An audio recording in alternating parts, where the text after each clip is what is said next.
ইসলামে লটারি টানা হারাম, তাহলে আমরা 90% লোক কোরিয়াতে লটারির মাধ্যমে আসছি, আমাদের কোরিয়াতে ইনকাম করা হারাম হয়ে গেল তাহলে? না ভাই, এই প্রশ্নটির উত্তর বোঝার আগে আমাদেরকে জানতে হবে লটারি, সব লটারি কি হারাম কিনা। উত্তর হলো না, সব লটারি হারাম না। কোন লটারি হারাম আর কোন লটারি হালাল এটা আমাদেরকে জানতে হবে। প্রিয় নবী সাল্লাল্লাহু আলাইহি সাল্লাম লটারি হারাম হওয়ার কথা যেমন বলেছেন, আবার নবী করিম সাল্লাল্লাহু আলাইহি সাল্লাম বিভিন্ন সফরে যাওয়ার সময় তার একাধিক স্ত্রী ছিল, আপনারা জানেন। তাদের মধ্য থেকে কাকে নেবেন, একজনকে নিলে আরেকজন নাখোশ, সেজন্য তিনি লটারি করে তারপর একজনকে নিয়ে যেতেন। তাহলে নবী সাল্লাল্লাহু আলাইহি সাল্লাম লটারি করা নিষেধ এটা যেমন বলেছেন, আবার লটারির অপশনও রেখেছেন। তাহলে কোনটা হালাল আর কোনটা হারাম? এর উত্তর হলো, দেখুন, যেখানে আপনি ইনভেস্ট করবেন, 10 টাকা দিয়ে একটা লটারির কার্ড কিনেছেন, বা 20 টাকা 50 টাকা এনি অ্যামাউন্ট, এটা দিয়ে আপনি একটা কার্ড কিনেছেন, এরপরে অপেক্ষা করছেন লটারি কখন হবে। লটারি হলো, মিলে গেছে, আপনি 10 টাকায় 40 লাখ টাকা পাইলেন, আপনি 50 টাকায় 5,000 টাকা পাইলেন। এইভাবে যে লটারি হয়ে থাকে এটা হলো জুয়া, এটা পরিষ্কার হারাম। আল্লাহ সুবহানাহু ওয়া তাআলা বলেছেন যে ইন্নাল খামরা ওয়াল মাইসিরা ওয়াল আনসাবা ওয়াল আজলাম রিজসুম মিন আমালিশ শাইতান ফাজতানিবুহু, এটা হারাম। কিন্তু যদি এমন হয় যে কোনো পেমেন্টের ব্যাপার নাই, ধরুন আপনি কোনো একটা জায়গায় কাজ করা নিয়ে ডিসিশনহীনতায় ভুগছেন, যে 5 জন আছে, 5 জনের যে কোনো 3 জনকে নেবেন, 5 জন একই যোগ্যতা সম্পন্ন, তখন লটারি করে যে কোনো 3 জনকে নিলেন, তো এইটা হারাম না, এই লটারি হারাম না।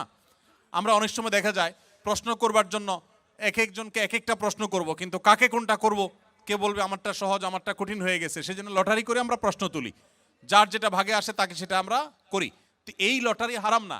যেই লটারিতে ইনভেস্ট আছে, টাকার বিনিময়ে লটারি করে কিনে তারপরে সেখান থেকে আপনি লাভ করার সম্ভাবনা থাকে, লাভও হতে পারে, লসও হতে পারে, পুরো টাকা মারও যেতে পারে, এই লটারিটা হারাম। আর এর বাইরে যে লটারির কথা বললাম এটা কিন্তু হারাম না। বিধায় আপনারা কোনো দেশে আসার জন্য যদি এই জাতীয় লটারি করে আসেন, তাহলে আপনাদের উপার্জন হারাম হবে না, ওই লটারি করাটাও হারাম হবে না। ইভেন যদি কেউ হারাম কোনো কিছু করে আসেনও, তাহলে ওই কাজটা হারাম হবে, এর কারণে আপনার হালাল উপার্জনও হারাম হয়ে যাবে, ব্যাপারটা সেরকম না। মেয়ের বিয়ের পর ছেলে বন্ধু বা কাজিন ব্রাদার বলে ছেলেদের সাথে কথা বলে, এই কারণে অনেক প্রবাসী দেশি ভাইদের সংসার, প্রবাসী বা দেশি ভাইদের সংসার ভেঙে যায়, এ বিষয়ে কিছু বলেন। দেখুন, বিয়ের পরে হোক আর আগে হোক, চাচাতো বোন, খালাতো বোন, মামাতো বোন, ফুফাতো বোন, শালাতো বোন, শালাতো বোন মানে শালিকা, যত রকমের এই টাইপের বোন আছে, এই সব বোনদের সাথে আমাদের পর্দা মেনটেন করতে হবে, ফরজ। পর্দা যদি আপনি মেনটেন না করেন আপনি গুনাহগার হবেন। চাচাতো বোন, খালাতো বোন, বাহিরের একজন অপরিচিত নারীর সাথে পর্দা করা যেরকম ফরজ, আপনার এই টাইপের বোনদের সাথেও পর্দা করা কি ফরজ। বরং শ্যালিকার সাথে পর্দা আরো বেশি গুরুত্বের সাথে আপনাকে করতে হবে। বিধায় এই বিষয়ে যদি কেউ ঢিলামি করেন তাহলে সংসারে অশান্তি হবে, সেটা সবার ক্ষেত্রে প্রযোজ্য, প্রবাসী হোক আর দেশি হোক। অনেকে আছেন বিয়ের পরও নিজের এই জাতীয় বোনদের সাথে খুব র্যান্ডম যোগাযোগ করছেন, হাই হ্যালো করছেন। পর্দাহীন হবেন, আবার সংসারে শান্তি হবে, দুইটা একসাথে কোনোদিনই সম্ভব না। আপনি সুখী থাকতে চান, স্বামী হন আর স্ত্রী হন, পুরুষ হন আর নারী হন, উভয়কেই আপনার পর্দার বিধান মেনে চলতে হবে। আপনার চাচা, মেয়েদের জন্য চাচাতো ভাই, খালাতো ভাই, মামাতো ভাই, ফুফাতো ভাই, এই জাতীয় সব ভাই, এমনকি দেবর ভাসুর, তাদের সবার সাথে আপনার পরিপূর্ণ পর্দা মেনটেন করতে হবে। অনেকেই আছেন বাহিরে অনেক বোরকা পরেন, কিন্তু নিজের দেবরের সাথে পর্দা করেন না, নিজের মামাতো খালাতো ভাইয়ের সাথে পর্দা করেন না। অনেক মহিলারা আছে এরকম, তারা গুনাহে লিপ্ত। অনেক পুরুষ আছে যে বাহিরে পরনারীর সাথে দেখা সাক্ষাৎ করেন না, কিন্তু চাচাতো বোনের সাথে আলাপ সালাপ জোড়ায় দেন, খালাতো বোনের সাথে গল্প গুজব জোড়ায় দেন, বাড়িতে গেলে তাদের সাথে আড্ডা জমা দেন। এগুলো হারাম। ইসলাম কেন হারাম করছে বুঝতে একটু সময় লাগে। আমাদের মনে হয় যে কেন এত কড়াকড়ি, আমারই তো চাচাতো বোন। যখন চাচাতো বোনের হাত ধরে চাচাতো ভাই পালায় যায়, তখন বোঝা যায় কেন ইসলাম হারাম করেছে। ঠিক না বে ঠিক? এখানে কোরিয়াতে বেশ কিছু চকলেটের উপাদানের জায়গায় লেখা থাকে সাসুগি বা থাক্কুগি, যার অর্থ গরু বা মুরগি, অথবা চকলেটগুলো সফট মিল্ক ফ্লেভারের চকলেট। আদৌ পিওর গরু বা চিকেন আছে কি না তা বোঝা যায় না, থাকলেও হালাল কিনা আমরা সেটা জানি না। এমন নুডলসও আছে। এরকম চকলেট বা নুডলস খাওয়া আমাদের জন্য হালাল হবে কি না? প্রশ্নটি লিখেছেন ভাই আবির। আপনার প্রশ্ন উত্তর হলো যে যত চকলেট আছে ওয়ার্ল্ড ওয়াইড, বেশিরভাগ চকলেটগুলোতেই আসলে হারামের উপস্থিতি বা উপাদান থাকার সম্ভাবনা জোরালো, সবগুলোতে না। অনেক চকলেট আছে এর বিপরীতে আলহামদুলিল্লাহ যেগুলো হালাল, যেগুলোতে হারাম কোনো উপাদান নেই। এই বিষয়টা পৃথিবীর অন্য অনেক দেশে নিরূপণ করা সহজ, আপনাদের কোরিয়াতে একটু কঠিন। আপনি জাপানে গেলেও দেখবেন যে বিভিন্ন বাজারে, বিভিন্ন সুপার মার্কেটে, বিভিন্ন মার্টে, সুপার মলে, সুপার শপিং মলে আপনি দেখবেন যে চকলেট হোক, যে কোনো ফুড হোক, সেখানে স্ক্যান করে চেক করা যায় এটা হালাল কি হারাম, এখানকার উপাদান কি, সব ডিটেল জানা যায়। এবং হালাল সার্টিফিকেশন প্রতিষ্ঠানগুলো খুবই স্ট্রং সেসব দেশে, যার কারণে হালাল সার্টিফিকেশনের উপরে নির্ভর করা যায়।